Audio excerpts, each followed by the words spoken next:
Hello everyone, I'm the FC and this is Blue Lions TV, and today I'm bringing you guys another Predict That 11 video for our upcoming game against West Ham this Saturday at 12:30. Now, before I get into the Predict That 11 video, please, if you haven't pressed the bell notification button, please press that and stay notified to all things Blue Lions TV. Now, when it comes down to what formation I think we're possibly going to use for the game against West Ham, I think that Conte might decide to go with a 3-4-3. Now, in my personal opinion, I would like to see a 3-5-2 system because I feel that when we do play West Ham, they will be defending very deep with a flat back five with midfield players really deep sitting in front of them. And I feel that with a 3-5-2, we are able to create better goal scoring chances. Our attacking cohesion is much better, and Eden Hazard looks much more dangerous when he's able to skirt through the middle and has the space and freedom to roam around the final thirds, as that's what helps against packed defences and helps create the space for us to exploit. But I feel that Conte will use a 3-4-3 as he's able to use more squad players in this system. Now, starting with a goalkeeper, and yes, Courtois will be starting in goal. And I think that when it comes to these segments, we all know that Courtois will be starting in goal. So there isn't really much to add. So I'm not going to become repetitive and I'm just going to move on to the defence now. Starting with the right hand side, Azpilicueta will be regaining his place in the team. And it's been great to see that Azpi's form has definitely picked up a lot this season. Had another very good performance against Atletico Madrid.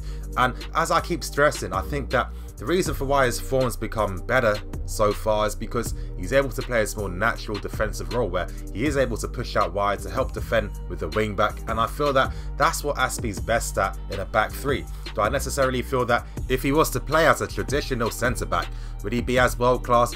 I'm not too sure, but I feel that with this kind of hybrid role that he does have at the team, this gets the best out of him, and this gets the best out of his main strength, which is his one-on-one defensive ability. Moving on to the middle of the back three, and I see Christensen obviously regaining his place in the team. And with Christensen, again, he's really showed that actually Chelsea do have fantastic youth players and all they do need is a chance and an opportunity. And it's crazy to think that the club wanted to bring in Virgil van Dijk during the summer, and if he did come, Christensen wouldn't have a place in the team. Christensen unbelievably still needed a lot of luck to get into the team. Imagining an alternate universe where Kale never got a red card, Luis didn't get a red card afterwards, and Luis didn't fall out with Antonio Conte. How many games would Christensen really be playing? Now, Conte will go on about Christensen proving himself, but he's only proven himself because he's played more than 3 games consecutively and he's had a lot of playing time. Now, if a lot of other youngsters had the same opportunities, maybe they could also show and highlight their talents. You might be thinking, Nini, why are you being so negative? I'm not being negative, I'm just showing that Christensen to me is an amazing talent. I've been raving about him for years. I always knew that he'd be one of the best defenders in the world, which I'm still confident that he will comfortably become in the next few years. And I'm just thinking that with Chelsea's policy, if this didn't work out right, he easily could have been another guy to be discarded in the loan army and not being taken seriously as a first team player for Chelsea. So I'm proud that he's doing amazingly well, and really he's just showing how much of a natural talent he is, because as I do keep stressing with Christensen, I feel that we are patronising him a lot. I feel that a lot of people are patronising him because they've never seen him play before, so I feel that they're really surprised by the talent that he possesses. Moving on to left centre back, and I do see Gary Cahill regaining his place in the team. I thought that Cahill had a very good performance against Atletico Madrid, made a lot of nice crunching clean tackles, and with Cahill, he is very clean with his tackles, and I think his best quality I'd say is that his ability to win balls in his own box. He never gives away penalties, he always makes perfect last ditch tackles, and he is a good defender. He is limited, but when it comes to his main strengths, he is good. Moving on to the wing backs, starting with Victor Moses. And yes, Victor Moses is a player that we've desperately needed in the team. And honestly, it's taken a lot of people a very long time to actually appreciate and realise Victor Moses' talent and what he provides to the team. I think that Zappacosta has really helped people realise Victor Moses' qualities because it's a nice contrast in style Zappacosta is very one-dimensional and very limited with his attacking plays. Of course, with his main attributes, his ability to drive forward, hug the touchline and spam crosses in the box, it does have its uses sometimes, but with Victor Moses he's a much more complete player. He's better one-on-one defensively, he helps support Azpilicueta a lot more, their partnership is amazing, his link-up play, he's able to play out from the back, he can beat a man one-on-one and he can hold his own in the final third by himself, and that's what really helps the attacking players have the license and freedom to really roam inside, you know, running behind, moving to the half spaces and cause a lot of havoc. Moving on to left wing back, and I see Marcos Alonso coming back into the team, and I was surprised to see that Conte did give Alonso a rest for the game against Atletico Madrid, but it really shows you how fatigued Marcos Alonso is, and I've been saying for more than a month now that Marcos Alonso is obviously very tired, and I think that it's good that he's going to get a rest, and I'm just hoping that the club do get the left wing back option they want. I'm praying it's going to be Alex Sandro, because in a way I think if Alex Sandro does come, it's going to be like us having Ashley Cole and Wayne Bridge. Of course, Sandro will be Ashley Cole and Alonso will be Wayne Bridge. Moving on to the midfield too, starting with N'Golo Kante, and N'Golo Kante will always start in every single game because the guy doesn't get tired, he has a fantastic engine, he knows how to use his body perfectly, he knows how to pace his energy, he's an amazing player and he really gives that balance to the team because he gives it creative freedom and license for our attacking players to really do what they want to do. He's allowed Cesc Fabregas to actually push higher up, which Fabregas has stated in interviews has really been helpful because that's allowed him to play to his better qualities. When I was watching Atletico Madrid, I kept stressing this point about how Kante makes it easier for us to play out from the back.